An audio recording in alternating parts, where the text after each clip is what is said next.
ये पूछकर आरंभ करूंगी, क्या आप परमेश्वर की सेवा करते हैं या आप अपनी भावनाओं की सेवा करते हैं?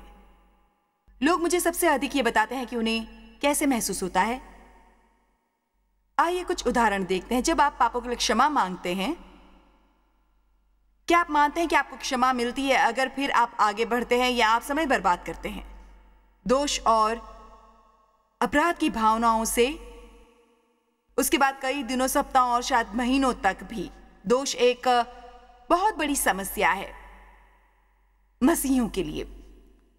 हम जानते हैं कि परमेश्वर हमारे पाप क्षमा करते हैं, हमें इस पर पूर्ण विश्वास भी है। हम अन्य लोगों से कहते हैं वो आपके पापों को क्षमा करेंगे। हम अक्सर क्षमा मांगते हैं पर दोष भी रखते हैं। क्यों? हम ऐसा क्यों करते हैं? हम ऐसा क्यों महसूस करते हैं? मैं ये मानती हूं कि बहुत लोगों को दोष की लत लगी होती है। इसका कारण आपका अतीत हो सकता है। बचपन में मेरा शोषण हुआ था और क्योंकि मेरे पिता ने मुझसे ये कहा था कि वो जो कर रहे हैं वो एक बड़ा भेद है जिससे केवल वो और मैं जान सकती थी। छोटी होने पर भी मैं जानती थी कि कुछ तो गलत था यदि उसे गोपनीय रखना था। जब मैं छोटी थी मैंने ये मान लिया था कि मुझ में कोई दोष था। मुझे ये नहीं सूझा कि मेरे पिता में कोई दोष था। मैं जानती थी कि वो जो कर रहे थे गलत था, पर मैं अपने आप को जिम्मेदार मानती थी कि मुझ में कोई समस्या थी जो उन्होंने ऐसा करने दिया। देखिए, जिसका भी शोषण होता है उसे हमेशा धमकाया जाता है और उसे गुप्त रखने को कहा जाता है, विशेष करके यदि वो यौन शोषण हो, क्योंकि वो शर्मिंदा करने वाला होता है किसी व्यक्ति के लिए। और इस तरह के रहस्य को जो हमें रखने को कहे जाते हैं बहुत भारी बोझ बन जाते हैं। मैंने हाल ही में एक वाक्य पढ़ा था जो मुझे सचमुच दिलचस्प लगा। उसके अनुसार हम उतने ही अस्वस्थ होते हैं जितने रहस्य हम रखते हैं। मेरे विचार से बहुत बार ये रहस्य हमें नष्ट करते हैं। मुझे दोष की ऐसी लत लगी थी कि परमेश्वर के साथ सच में शक्तिशाली संबंध बनाने और लोगों को परमेश्वर के प्रेम के बारे में सिखाने के बाद भी मेरे लिए असंभव था दोषी न महसूस करना। यह हमारा तरीका है अपने कार्यों का मूल्य चुकाने का। किसी कारण हमें विश्वास नहीं होता, हमें मूल्य नहीं चुकाना है, क्योंकि दुनिया में हमेशा मूल्य देना पड़ता है उसे सबके लिए जो हम स्वीकार करते हैं। दुनिया में ऐसा बहुत काम है जो हमें मिलता है बिना शर्तों के। और मुझसे बहुत लोग बात करते हैं उस दोष के बोझ के बारे में जो वो लिए फिरते हैं।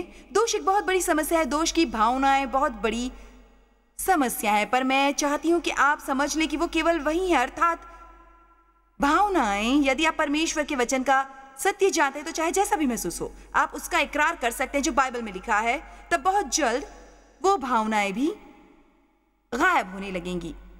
जब तक आप अपनी भावनाओं पर विश्वास करते हैं, आप उन्हें पोषण देते हैं और वो आपके साथ ही रहती है। पर जब आप अपनी भावनाओं से अधिक परमेश्वर के वचन पर विश्वास करते हैं, तब कुछ समय से ही उन भावनाएं का अंत हो जाता है। आप में से कितने दोष और अपराध की भावनाओं से संघर्ष करते रहते हैं? आइए देखें। लगभग सभी लोग करते हैं और आप में से कुछ पर इतना बोझ है कि आपसे हाथ भी नहीं उठाया जा रहा है। मुझे यकीन है कि टीवी द्वारा देख रहे लोग और वो जो सुन रहे हैं मीडिया के दूसरे माध्यमों से कि आप में से बहुत से असहनीय कष्ट उठा रहे हैं दोष और अपराध की भावना से। मैं चाहती हूं कि आप समझें कि दोष केवल पाप से प्राप्त होता है, इसलिए यदि आपको हटाया जाए तो दोष को भी हटाना होता है। आप अपने पाप क्षमा कर दोष की भावना को रख नहीं सकते।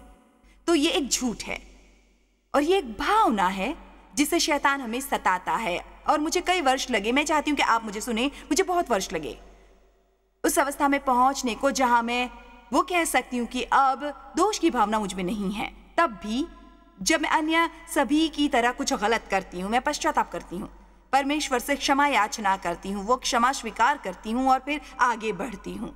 परमेश्वर को इन वर्षों में मुझे क्षमा करने के बारे में कुछ शक्तिशाली सबक सिखाने पड़े। जैसा कि मैंने कहा, वो हमारा मूल्य चुकाने का तरीका है। मुझे इस बारे में एक कहानी सुनानी अच्छी लगती है कि मैंने बहुत वर्ष पहले कैसे सीखा।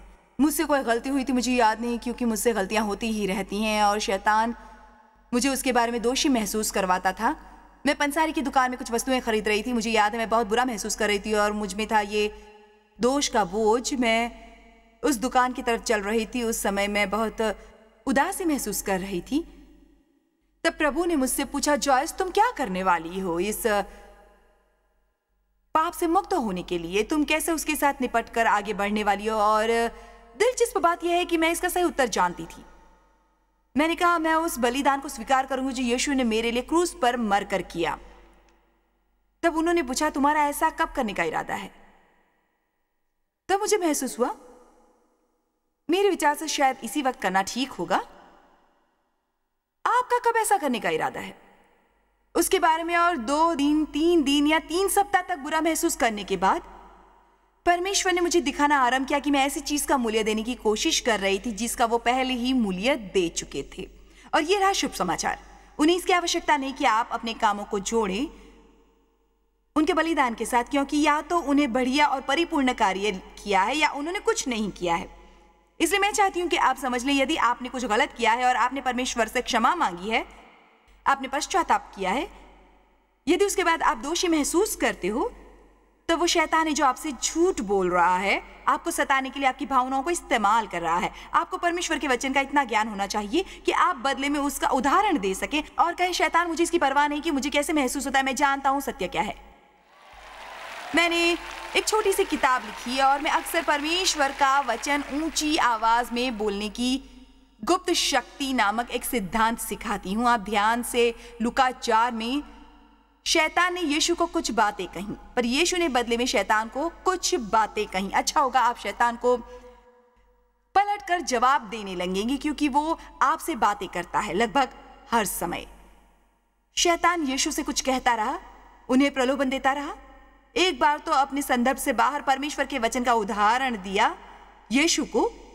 यीशु ने हर बार पलटकर जवाब दिया, ये लिखा है, और फिर वो उसे परमेश्वर के वचन में से उदाहरण देते। वो उसे बोलते थे जोर से और उन्होंने विजय प्राप्त की। मेरी बात याद रखिए, इसमें उससे कहीं अधिक शक्ति है जितनी शैतान प्राप्त करने की सोच सकता है। परमेश्वर के वचन में शक्ति होती है, और जब आप परमेश्वर का वचन बोलते हैं अपने मुंह से विश्वास के साथ, तब आपकी भावनाओं सहित अन्य हर चीज को उसके सामने घुटने टेकने पड़ते हैं। चलिए अब परमेश्वर की स्तुति कीजिए।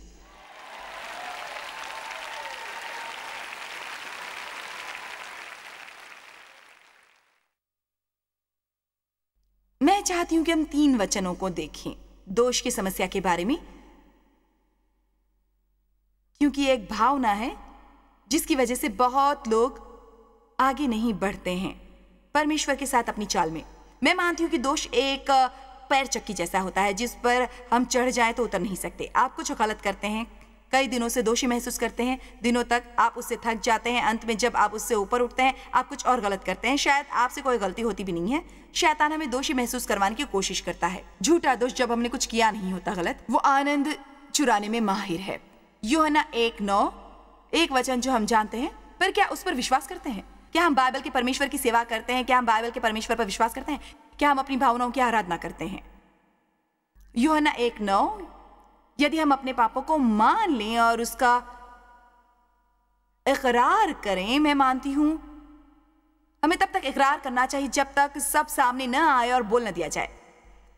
मैं इसके बारे में कल और बात करूंगी कि कितना महत्वपूर्ण होता है साफ बताना परमेश्वर को, और कोई रहस्य न रखना और अपने जीवन की समस्याओं को अनदेखा नहीं करना, पर उसे वो बुलाना जो वो हैं।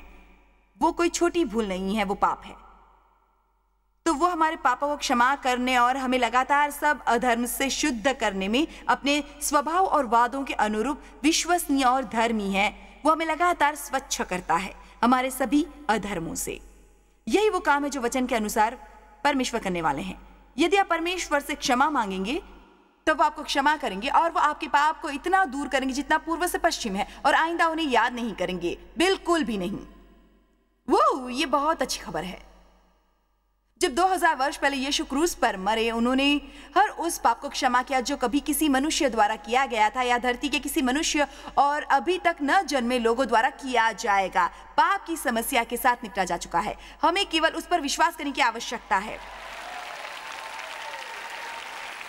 रोमियो में एक वचन है जिसके अनुसार हमें मनुष्यों में पाप की शक्ति से मुक्त किया गया है। आप जानते हैं कि मैं सचमुच मानती हूं कि दोष की, पाप की वो शक्ति होता है।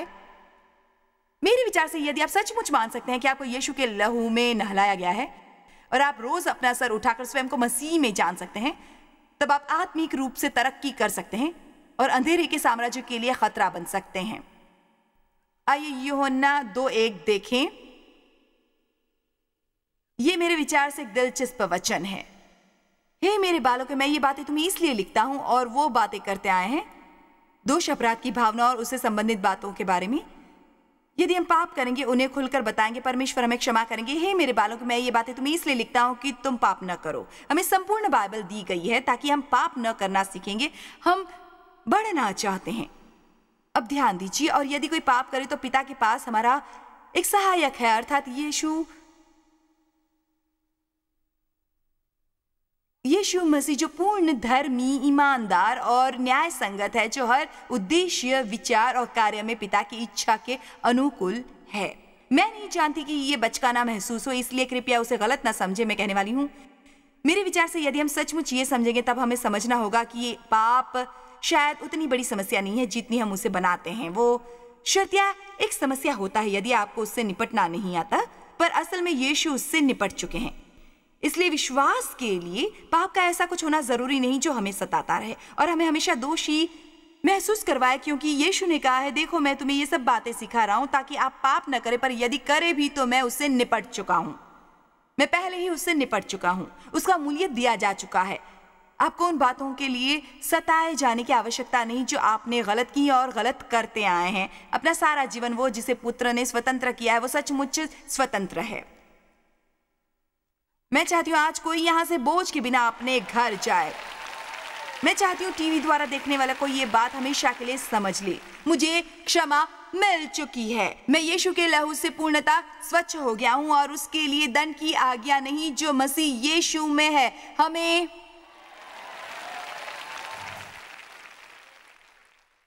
क्या मैं घोषणा कर सकती हूँ, परमेश्वर आपसे क्रोधित नहीं है। मेरे विचार से मैं अपना आधा जीवन धुंधला धुंधला महसूस करती रही कि मुझसे क्रोधित है। मैं जानती हूं कि इसका एक कारण था कि मेरे पिता हमेशा किसी बात के लिए क्रोधित रहते थे, और जब भी हमसे कोई छोटी सी भूल होती थी वो आग बबूला हो जाते थे। उनके पास अपने तरीके थे अपने दुखी करने के, जब आप उसकी क्षतिपूर्ति ना करते जो उन्होंने किया होता था। कभी किसी ऐसे व्यक्ति से पाला पड़ा है? अब कुछ गलत करते हैं, कुछ भी, कोई छोटा सा कानून पूरा नहीं करते और वो आपको बताने में रत्ती भर देर नहीं करते। आपको इस बारे में बता सकते हैं कि वो आंखों से ही बता सकते हैं, पर वो न केवल आपको उसके बारे में बताएंगे, पर एक बार आपसे कुछ गलत होने पर आपको उसके साथ दोबारा अच्छा संबंध बनाने के लिए बहुत कोशिश करनी पड़ती है। मैं ऐसे ही जीती थी। मैं सोचती थी परमेश्वर ऐसे ही है, पर वो इस तरह के नहीं हैं। देखिए, शुभ समाचार यह है कि आपके परमेश्वर आपसे या किसी अन्य चीज से अचंभित नहीं होते। वो तब से उसके बारे में जानते हैं जब आप पृथ्वी पर प्रकट नहीं हुए थे। वे आपके करने से पहले आपकी गलतियों को जान लेते हैं, फिर भी वो आपसे प्रेम करते हैं और आप इसके बारे में कुछ नहीं कर सकते। इब्रानियों 10:11, दोष की किसी भावना को अपने पर शासन और नियंत्रण करने न दे। उस पर विश्वास करें जो परमेश्वर अपने वचन में कहते हैं, उन भावनाओं को नहीं जो आपको होती है। और हर एक याजक तो अपनी सेवा की वेदी पर खड़े होकर प्रतिदिन सेवा करता है। अब ध्यान दीजिए, क्योंकि मेरे विचार से हम कई बार ऐसा करते हैं, एक ही प्रकार के बलिदान को बार बार चढ़ाता है। देखिए, मैं यही करती थी। मैं बार बार अपना ही दोष का बलिदान चढ़ाती रहती थी। जो पापों को जिन्होंने हमें घेरा होता है कभी भी दूर नहीं कर सकते हमारे एक तरफ से। मुझे ये वचन पसंद है, मुझे ये इतने पसंद है कि मैंने सोचा आज मैं इन्हें पढ़ने के लिए समय निकालूंगी। पर वो व्यक्ति मसीह तो पापों के बदले एक ही बलिदान सर्वदा के लिए चढ़ाकर, जो हमेशा के लिए उपयोगी होगा, परमेश्वर के दाहिनी जा बैठा और उसी वक्त से उसी की बाढ़ जो रहा है कि उसके बैरी उसके पांवों के नीचे की पीढ़ी बने। वाह! और मेरे विचार से ये वचन 18 है। और जब इनकी क्षमा हो गई है, दंड रद्द कर दिया गया है इन पापों और नियमों के उल्लंघन का, तो फिर आपका बलिदान नहीं रहा, क्योंकि हमारे पाप का प्रायश्चित हो गया है, मूल्य दे दिया गया है, हटाया गया है, हमारे लिए मार्ग खुल गया है। परमेश्वर के साथ प्रशंसनीय व्यक्तिगत संबंध बनाने का।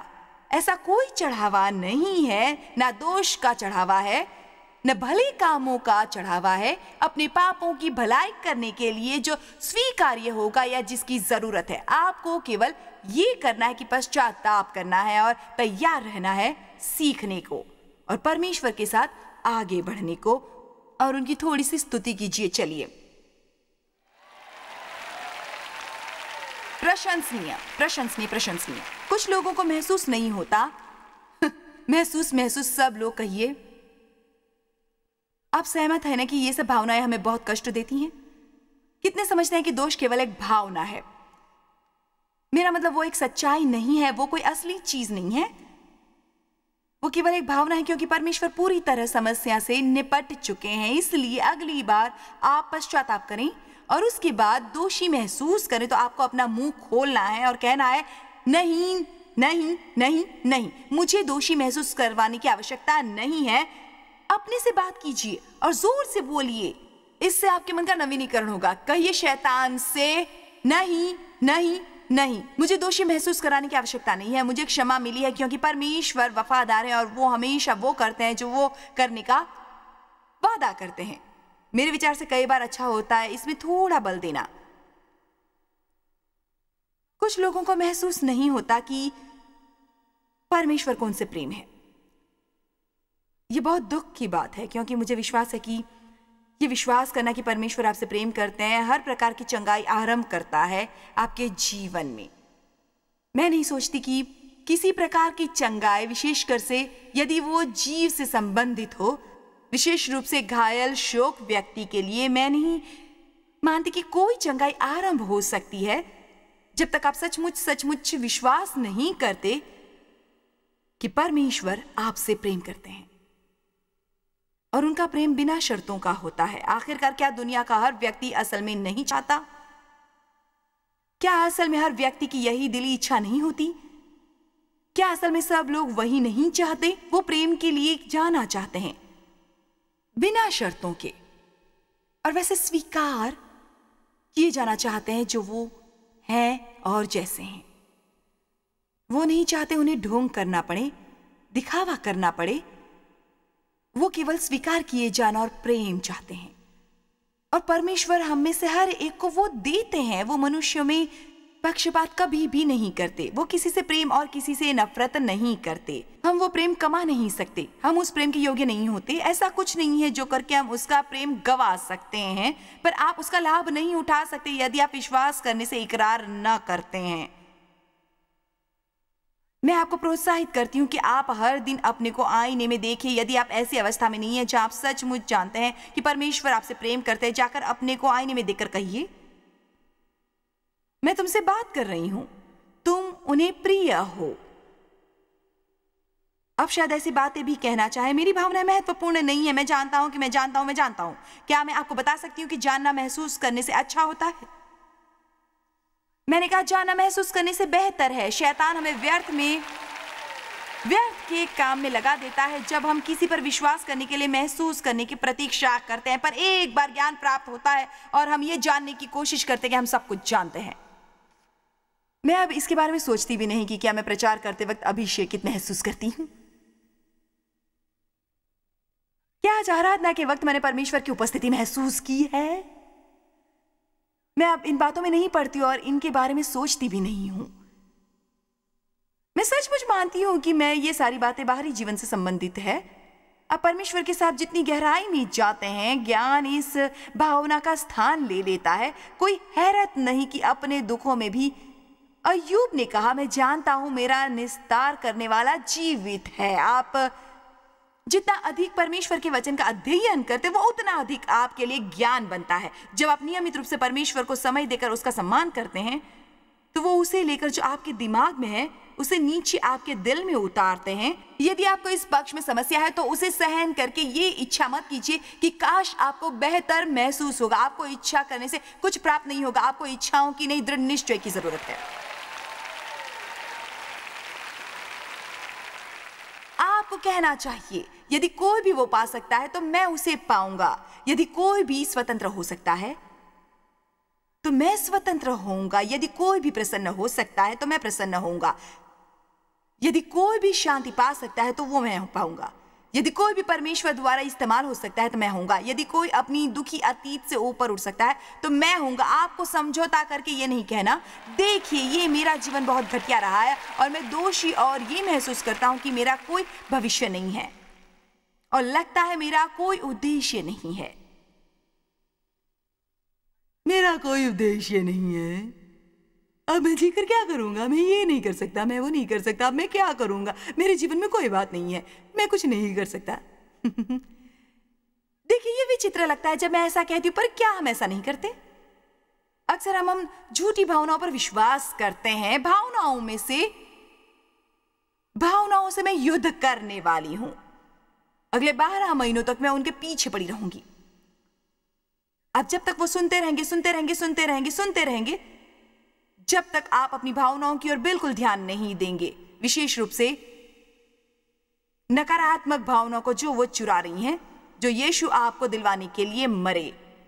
देखिए मैं ये नहीं कह रही कि सभी भावनाएं बुरी हैं। हम महसूस करते हैं परमेश्वर में हमें इसी प्रकार बनाया है, हमें जीव का हिस्सा बनाया है। मैं मानती हूं कि हमें अपनी भावनाओं की देखभाल करनी चाहिए और हमें कोई अपना पसंदीदा काम करना चाहिए ताकि हमारी भावनाएं स्वस्थ बनी रहें। आपको अपने लिए कुछ करना चाहिए।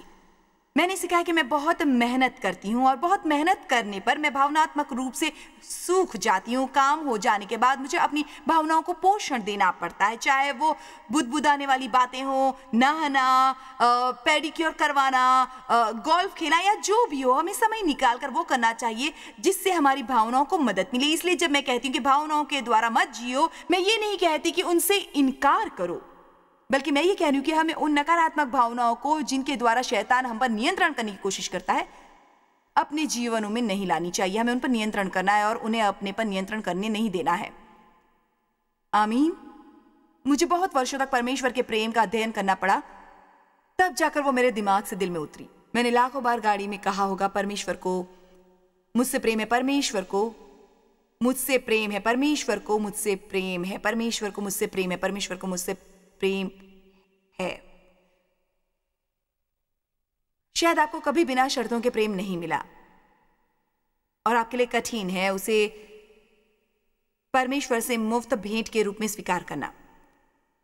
पर लोगों ने मुझसे कहा है, जब आपने टीवी के द्वारा मुझे देखो और मेरी ओर इशारा करके कहा परमेश्वर को आपसे प्रेम है, उस समय से मेरे जीवन में एक बड़ा बदलाव आना आरंभ हो गया है।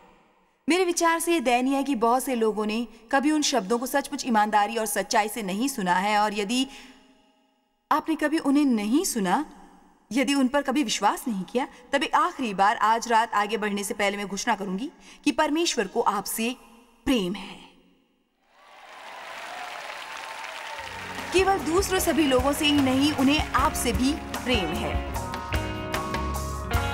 आज की शिक्षा में सचमुच याद दिलाएगी कि हमें अपनी भावनाओं को भुलाकर ध्यान लगाना है उनके वादों और उन पर जो परमेश्वर का वचन हमारे बारे में कहता है। परमेश्वर के वचन के अनुसार उन्हें हमसे प्रेम है कि वो हमारे साथ हैं, कि वो हमें कभी नहीं छोड़ेंगे न त्यागेंगे। 1 यूहन्ना 4:16 के अनुसार, और जो प्रेम परमेश्वर हमसे रखता है उसको हम जान गए और हमें उसकी प्रतीति है। परमेश्वर प्रेम है और जो प्रेम में बना रहता है वो परमेश्वर में बना रहता है और परमेश्वर उसमें बना रहता है। आज जॉय स्माइल मिनिस्ट्रीज में आप हमारे लिए कितने अहम हैं, इसका आपको अंदाजा नहीं। हम आपके आभारी हैं और हम धन्यवाद करते हैं अपने सब मित्रों और सहयोगियों का कि उन्होंने इस विश्वव्यापी सेवकाई को संभव बनाया। मिलकर हम भूखों को खिला रहे हैं, गरीबों को पहना रहे हैं और कई देशों में सुसमाचार पहुंचा रहे हैं। कृपया हमसे संपर्क करें या विजिट करें jmmindia.org पर। आज ही अपनी प्रार्थना के अनुरोध बताने के लिए, हमारे साधनों के बारे में और जानकारी और जॉयस की सभाओं का शेड्यूल जानने के लिए, और हमारे सहयोगी बन जाएं दुनिया भर में मसीह का प्रेम बांटने के लिए।